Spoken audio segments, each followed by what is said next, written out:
Hey guys, welcome to the 2 a.m. pipe on the patio. Today I'm smoking my barn meerschaum. It's picking up some color pretty nicely. I'm smoking some pirate cake. I was just out here for the last few hours working on the yard machine push edger.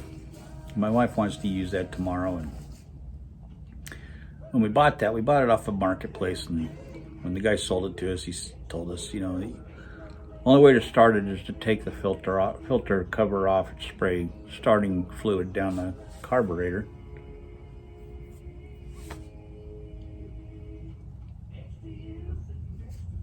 And then it'll start. We got it for 20 bucks, you know. What are you gonna do? So I figured I'd mess with it a little bit tonight before she tried to use it. So I took the spark plug wires off, took the spark plug out, cleaned up the spark plug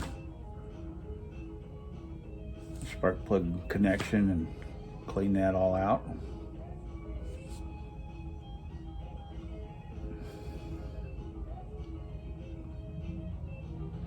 Put that back together, plugged it back in.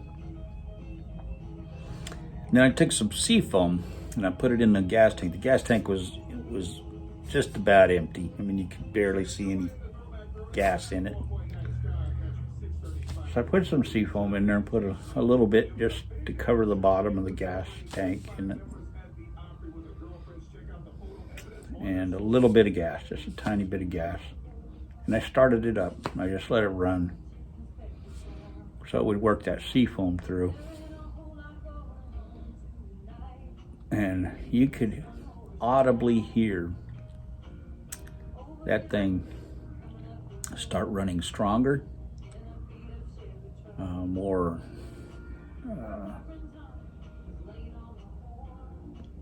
it started to run smoother. I was really kind of amazed at how well it was starting to run. So I shut it off, put new gas in it, new gas and oil, and a little more seafoam. And I started right up. Starts right up once it's been running, always. I started it up, let it run for a good 20 minutes. And it just started running so good, so smooth and so strong. And I shut it off and let it sit for about 3 hours. And came out here, boom, started right up. So I'm hoping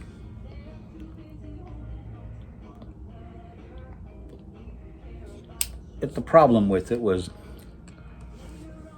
the spark plug and a little fouling on the spark plug maybe, and the seafoam had, or the some gumming up of the engine, some, you know, tarnish and varnish, rather, not tarnish, some varnish in the engine, and that seafoam just cleaned that out. There was one part where it was running, and then all of a sudden there was this big poof of smoke that came out the side. And it was like, yeah, there you go. That's the seafoam working. And if you guys have ever used seafoam, you know what I'm talking about. That seafoam will send that varnish and stuff out of your exhaust pipes of your car. And it'll smoke for a little bit while that seafoam's working. And it'll clear right up. And the car will run better. It's amazing stuff.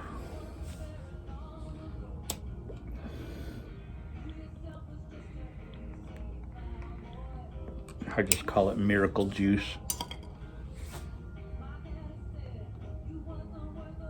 Because it has worked wonders for me. I had a 1998 Dodge Ram pickup that I had left sitting for about 3 years at one point, 2 years at one point. And it would not start when I tried to start it. Charged up the battery and it just wouldn't start, so I put some seafoam in the gas tank.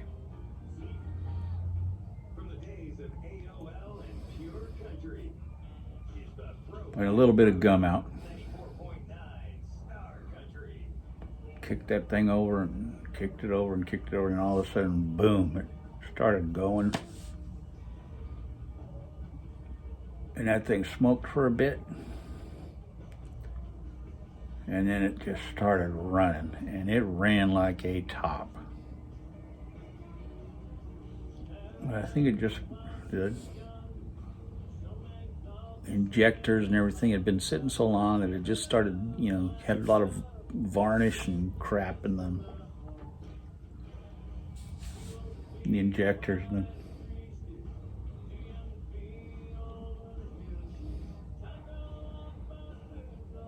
that stuff just cleared it right out, man. It's just like it melts it out of there.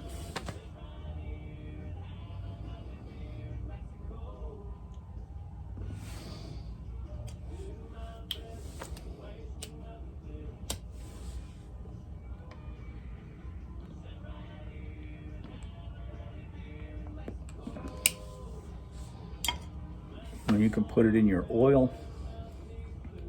You can put it in your gas tank. And it'll clean out everything.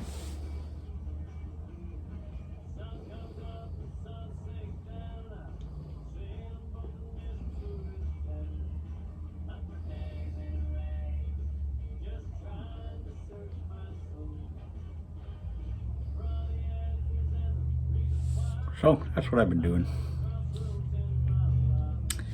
And now it's time to relax.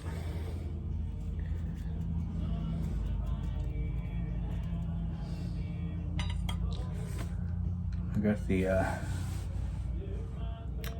Uncle Steve's radio going, listening to the oldies country station. I like to switch between that and the oldies station. And occasionally I'll put on the sports station, depending on my mood. But lately I've been getting into this oldies radio station. It's out of North Carolina and Galax area, right on the border, I guess.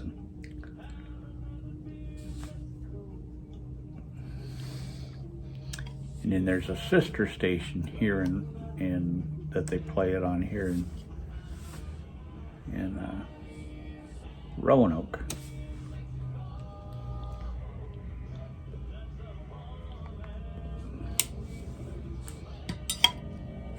And they do a lot of old stuff, a lot of the older country stuff, and some of the, more recent, but not the new tractor rap kind of stuff that they are playing now. But we'll even have bluegrass shows on Sundays, and I like to listen to bluegrass too. I may be a blues guy, but I listen to a lot of different kinds of music, and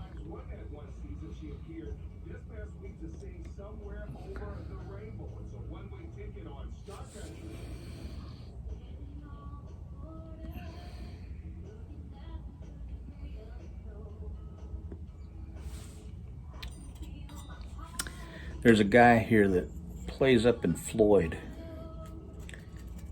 He's originally from Canada. His name is Red Volkeart. And Red played guitar for years for Merle Haggard.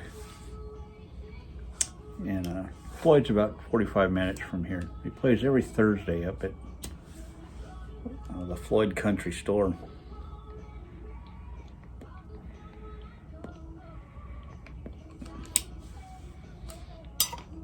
And my buddy Whittington, who played for 15 years with John Mayall, used to tell me about Red all the time. He'd always, man, you got to check out Red Volkeart. You got to check out Red Volkeart. At the time, Red was living in Austin, Texas.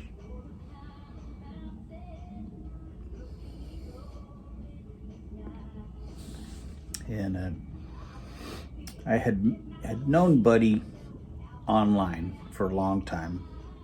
We'd been friends online.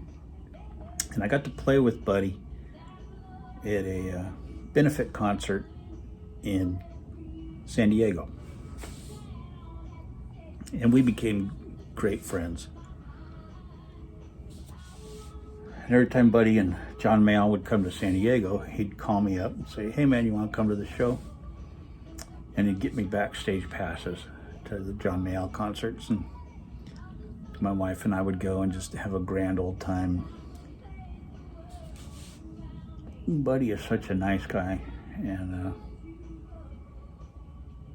one of the great living blues guitarists today. Man, he's just amazing. But he would always tell me, God, you got to check out Red Volkeart. You got to check out Red Volkeart. At the time he was playing with Merle Haggard. But he would do solo shows all the time down in Austin when he wasn't on tour with Merle. And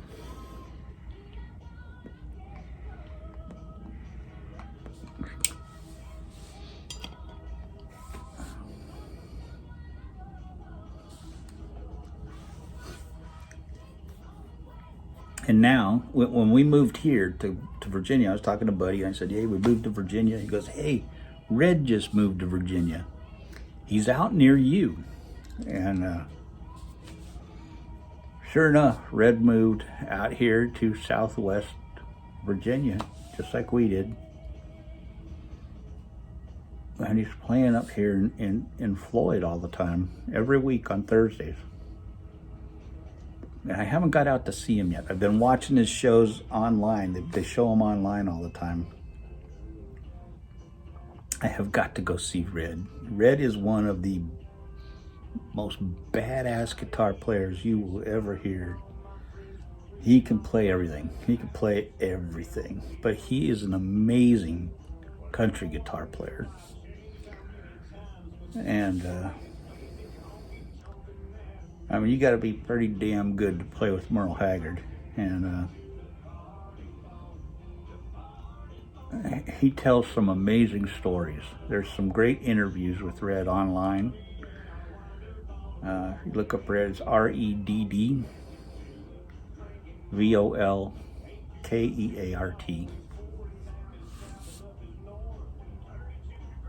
And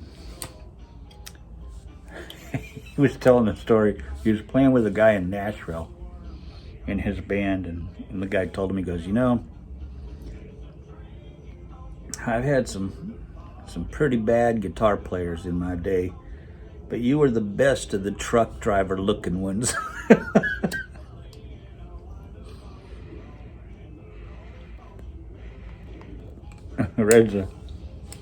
He looks like he's got Popeye arms. He's got these big old Popeye arms, big old beard.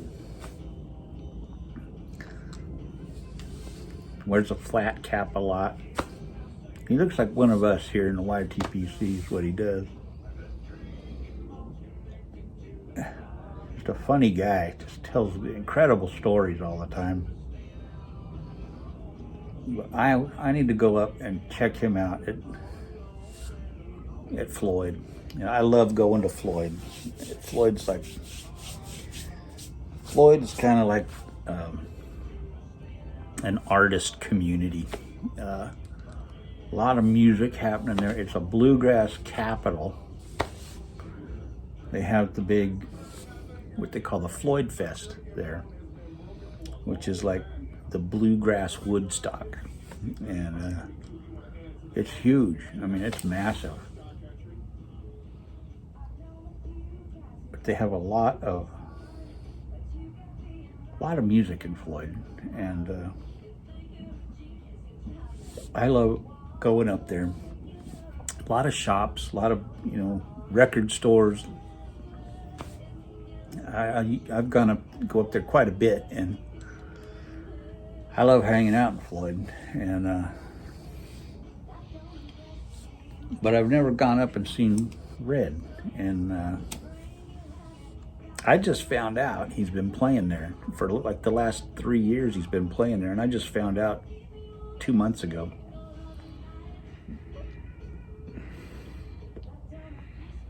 So I'll be going up there to see him for sure. He is one of my guitar heroes.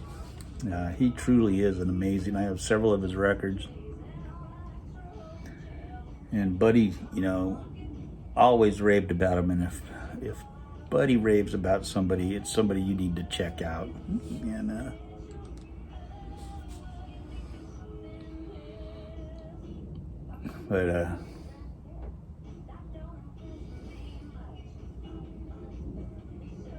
Buddy's one of the kindest people you'd ever want to meet. Just one of the kindest, sweetest gentlemen you'd ever want to run into in your life. And talented beyond belief. For John Mayall has picked the greatest blues guitarists for generations. Eric Clapton was his guitar player. Mick Taylor was his guitar player. Peter Green was his guitar player. Coco Montoya was his guitar player. Walter Trout was his guitar player. And Buddy Whittington was his guitar player. He knows guitar players. And if you play guitar for John Mayall, you are damn good. And Buddy Whittington was with him for 15 years.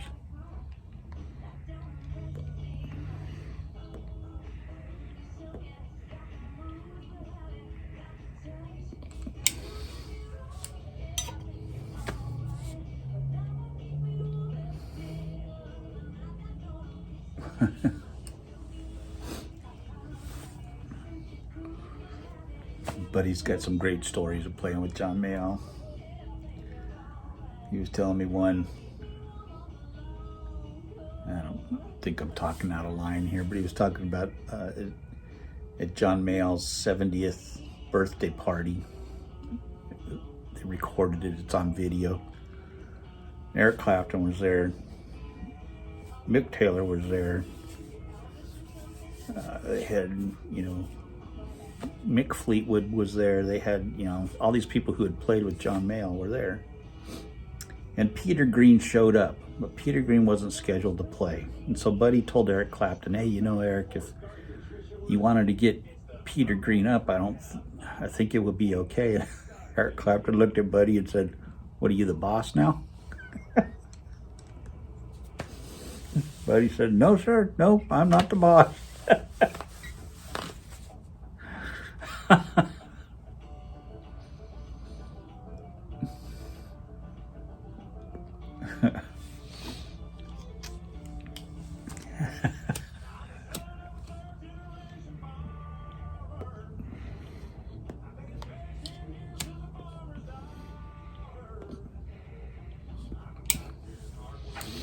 Just kind of simply reminded him, John Mayall's the boss. You don't do anything without his consent,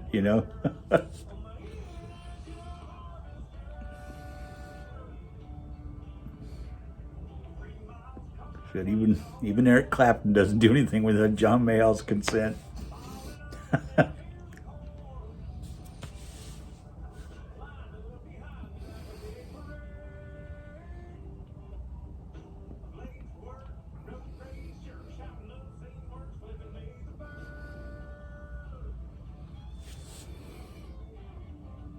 He's a funny guy.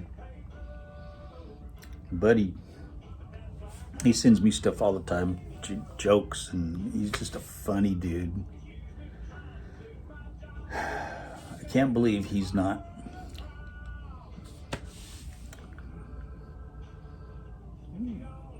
bigger than he is. I mean, got his, own career, his solo career. He deserves to be as big as anybody. He's one of the best living blues guitarists around. Dang, look at that flame. It's about to go out.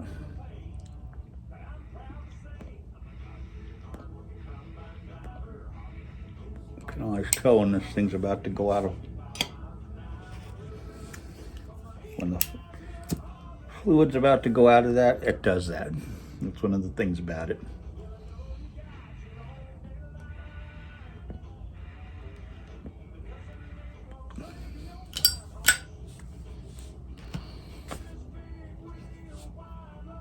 Anyway, that's what's been going on here.